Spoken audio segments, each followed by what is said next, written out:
अवनी शहर में काम करती है। व्यस्तता के कारण वह अपने गांव स्थित घर नहीं जा पाती। एक दिन वह बस से घर के लिए निकला। काफी दिनों बाद घर जाने की खुशी से उनका दिल भर आया। खिड़की के पास बैठकर दूर तक गांव की सड़क, खेत और हरी भरी प्रकृति देखकर उसके मन के कोने में शांति की खुशबू फैल जाती है। उसे ऐसा लगता है जैसे उसकी बचपन की यादें फिर से जीवंत हो उठी हैं।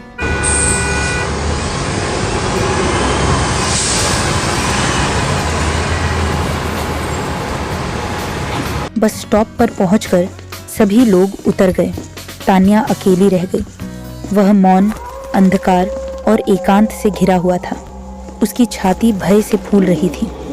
जब वह चल रहा था तो अपने पीछे पत्तों की सरसराहट सुनकर अचानक रुक गया।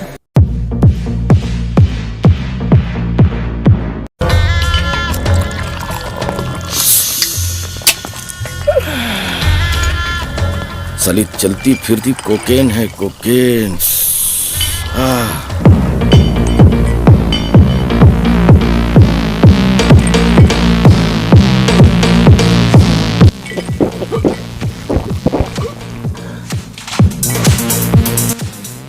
दोस्तों देखो कितनी खूबसूरत लड़की आ रही है, चलो उसके साथ कुछ मस्ती करते हैं। लड़के धीरे धीरे तन्या के पास पहुंचे। तान्या अपने रास्ते पर चल रही थी, लेकिन उन्हें देखकर रुक गई। सीने की धड़कन बढ़ गई। चेहरे पर डर के अजीब भाव उभर आए। आसपास का वातावरण बोझिल हो जाता है, फिर भी वह दृढ़ रहता है।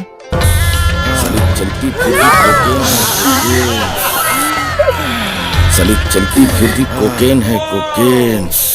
सुंदर, तुम आओ और हमारे साथ मौज मस्ती करो। देखो यह क्षण कितनी खुशी और हंसी से भर जाएगा। वाओ!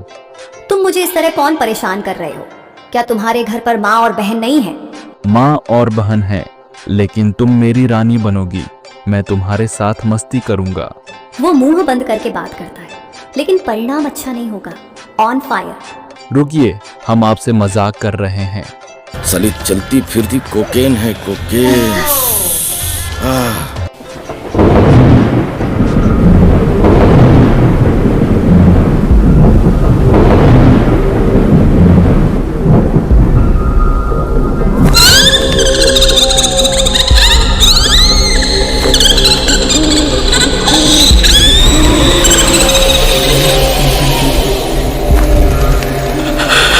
शैतान के समूह, तुमने लोगों पर बहुत पाप और अत्याचार किए हैं। आज आपका आखिरी दिन। केरे, आप हमें धमकी दे रहे हैं।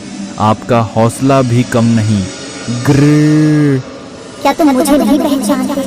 ऐसी ही एक रात को तुम चारों ने बलात्कार किया, बेरहमी से हत्या कर दिया। और तुम प्यारे हो, हमने सचमुच बहुत बड़ी गलती की। हमें बहुत खेद है, हमें क्षमा कर दीजिए। आपकी क्षमा हमारी शांति है। कृपया कृपया मुझे क्षमा करें। सभी गलतियां क्षमा योग्य नहीं। मैं तुम सबको खत्म कर दूंगा। तुम जैसे जानवरों को इस दुनिया में रहने का कोई अधिकार नहीं है।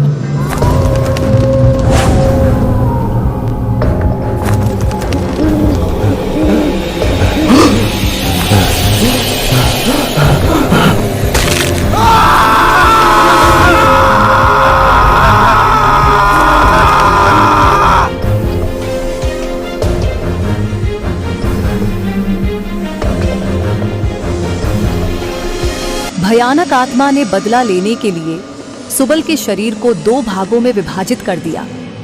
दोनों मित्र डरकर भाग गए। तान्या डर से कांप उठी। उसकी आंखों में दहशत के भाव थे। तुम भयभीत नहीं हो, आप मुझे दोस्त मान सकते हैं। मैं कल्पना नहीं कर सकता कि यदि आप आज यहाँ नहीं होते तो क्या होता। मैं सदैव आपका आभारी हूँ। उन दरिंदों ने मेरे साथ बेरहमी से बलात्कार किया और मार डाला। मैंने उनमें से एक को खत्म कर दिया है, लेकिन अभी भी 3 बचे। इस अन्याय का बदला लेने में मेरी मदद करें। जब तक आखिरकार न्याय नहीं मिल जाता, मैं चैन से नहीं बैठूंगा। मैं आपकी कैसे मदद कर सकता हूँ? मेरे पास कोई अलौकिक शक्तियाँ नहीं है। हे मुझे मदद के लिए चमत्कारों की जरूरत नहीं, बस आप जैसा दोस्त ही काफी है। आपने मुझे नया जीवन दिया है जो मेरे लिए अमूल्य है।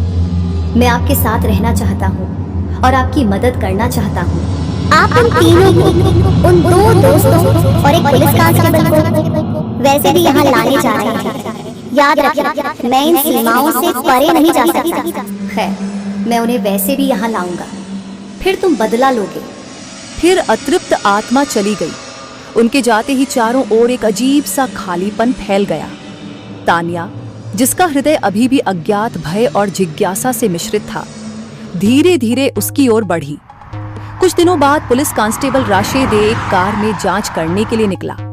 दूसरी ओर तनिया, जिसका मन बेचैन हो गया है, कार से राशिद का पीछा करना शुरू कर देती है। राशिद का हर कदम एक नया रहस्य खोलता नजर आ रहा था। तानिया के मन में एक तरफ सच जानने की तीव्र इच्छा थी, तो दूसरी तरफ अनजान खतरे का डर था। वे दोनों एक अजीब नियति की ओर यात्रा पर थे, जहां एक अतृप्त आत्मा की उपस्थिति हमेशा महसूस होती थी। राशिद की कार चलते चलते अचानक रुक गई। कार स्टार्ट नहीं होगी। रशीद एक पल के लिए स्तब्ध रह जाता है। उसने गुस्से और हताशा में स्टीयरिंग व्हील पकड़ लिया। कुछ देर तक असफल कोशिश की और झुंझलाकर कार से उतर गए। सिर पर सूरज, पैरों पर धूल और मन में असहायता इकट्ठा होते हुए वह कुछ देर तक खड़ा रहा और सोचता रहा। दूसरी ओर तनिया राशिद को चिंता से देखती है। रशीद की झुंझलाहट और थकान को भांपकर वह चुपचाप कार से उतर गया। जैसे ही रशीद आगे बढ़ना शुरू करता है, तानिया शांत लेकिन गहरे दृढ़ संकल्प के साथ उसका पीछा करती है। रशीद धीरे धीरे अंधेरे रास्ते पर आगे बढ़ रहा है। उसकी आंखों में चिंता के भाव थे, जैसे उसे कहीं जाने की जल्दी हो। तानिया के पीछे चुपचाप कदम बढ़ाते हुए, ताकि रशीद को उसकी मौजूदगी का पता न चले। रशीद पीछे देखता रहता है, लेकिन उसे कुछ दिखाई नहीं देता। तनिया परछाइयों के पीछे छुपी हुई है। उसके मन में बस यही ख्याल था, किसी भी तरह रशीद को मंजिल तक पहुंचना है। रास्ता धीरे धीरे और भी सुनसान और खामोश होता जा रहा है। चारों ओर केवल झाड़ियां और अंधेरा। रशीद के मन में एक अनजाना डर बन रहा है। अचानक रशीद को पीछे से एक लड़की की मीठी आवाज सुनाई दी। रशीद ने पीछे मुड़कर देखा तो एक खूबसूरत लड़की उसे बुला रही थी। खूबसूरत लड़की को देखकर राशिद अपनी जीभ चाटने लगा। तानिया चुपचाप इंतजार कर रही है। वह जानता है, दूर नहीं, मंजिल मिलते ही सब कुछ बदल जाएगा। तानिया के होठों पर एक रहस्यमयी मुस्कान उभर आई। अब वह अतृप्त आत्मा अपना बदला लेगी, उसने खुद से कहा। तभी लड़की राशिद के पास आ गई। तुम यहाँ कौन कर रहे हो? क्या मैं आपकी किसी भी तरह से मदद कर सकता हूँ? दरअसल मैं पड़ोस के गांव में अपनी मौसी के घर जाऊंगा। अचानक कार खराब हो गई। अब क्या किया जा सकता है? तो मेरी कार भी टूट गई है। मैं भी अगले गांव जाऊंगा। अगर तुम्हें कोई आपत्ति न हो तो तुम मेरे साथ आ सकते हो। सुनसान रास्ते पर एक साथी का होना अच्छा लगता है। आपत्ति करने का कोई कारण नहीं। मुझे भी आपके साथ जाना अच्छा लगेगा। आइए साथ मिलकर आगे बढ़ें। फिर वे दोनों चलने लगे। तानिया ने मन में सोचा, आज तुम्हारा आखिरी दिन है। अतृप्त आत्मा तुम्हें दंडित करेगी। तानिया के होठों पर एक अजीब सी मुस्कान आ गई और उसकी आंखों में भयानक बदले की भावना झलक रही थी। ये मुझे कहाँ ले आया? आसपास कोई नहीं है। सही जगह पर क्यों आए? आप जगह नहीं पहचानते, ये आपका पता है। आप क्या कह रहे हैं? मुझे कुछ समझ नहीं आ रहा। याद करना, यहाँ एक रात एक असहाय लड़की के साथ आपके द्वारा बेरहमी से बलात्कार किया गया और उसकी हत्या कर दी गई। उसका रोना, उसकी पुकार अब भी आपके कानों में है। वह चला गया है, लेकिन आप उसके अभिशाप से नहीं बच पाएंगे। आप सभी एक एक करके मरेंगे, जैसे उसने पीड़ा भोगी। तुम इतना सब कैसे जानते हो? यह असंभव है। चलो, मैं तुम्हें अभी खत्म कर दूंगा। कोई मुझसे पहले इतना कुछ जान लेगा और मैं चुप रहूंगा। यह नहीं हो सकता। अब यह तुम्हारा अंत है।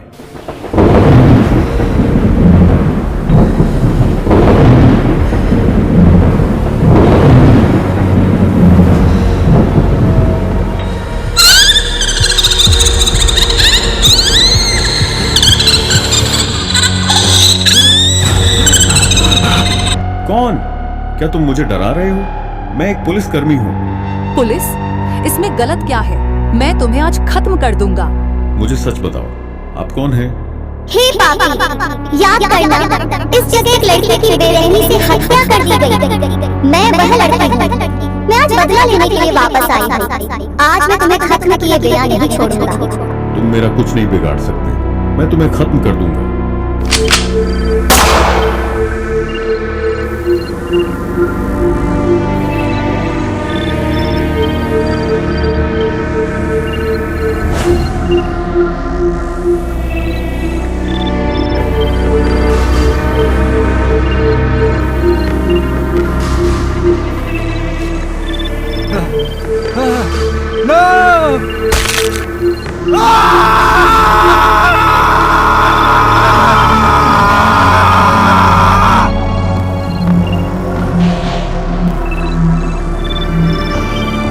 दो खत्म हो गए, दो और बाकी हैं। मैं उन सभी को खत्म कर दूंगा। बदले की आग में जल रहा है मन, पीछे हटने का कोई रास्ता नहीं। आप घर जाओ। तभी तनिया उधर से आ गई। कुछ देर बाद अतृप्त आत्मा भी चली जाती है। उन दोनों का क्या होगा कोई नहीं जानता। आप कहानी के दूसरे भाग में सब कुछ देख सकते हैं।